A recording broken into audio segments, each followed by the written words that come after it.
এটা হলো কুমড়োর বিচন, এটা হলো ঝিঙা, এটা ত্রেতকল্লা, এটা লাল শাক, আর এটা ধনে, আর এটা হলো ঢেঁড়স। আরও কিছু লাগানো আছে, কেন্দুরি টেন্দুরি লাগানো আছে। এই সাইডটা গোটায় লাগিয়ে দেবো। এই ধান পোতা মেশিনটা আছে, ধান পোতা মেশিনটা একটু সাইড করে দিয়ে এই জায়গাটায় গোটাটা লাগাবো আর কি। এদিকটা তো আছে জায়গা, ওইদিকেও লাগানো যাবে। এদিকে কিছু কেন্দুরি আছে, সব আছে আর কি। এই কটা এখন জল দিয়ে ভিজে দিয়ে দেবো, বিকেলের দিকে প্রায় লাগিয়ে দেবো সব।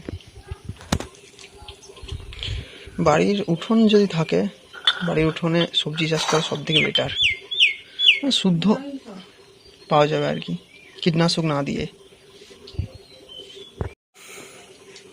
এই সবজির বিচনগুলো সব আমাদের দোকানেই পাওয়া যায়, মানে আমাদের এই খড়গ্রাম ব্লকে অনেক গ্রাম থেকেই আমাদের দোকান থেকে নিয়ে যায় সবজির বিচনগুলো।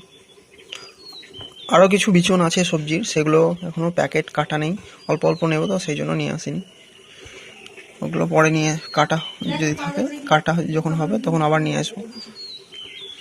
যারা অল্প স্বল্প নেয় তাদের জন্য কেটে দেয় আর কি।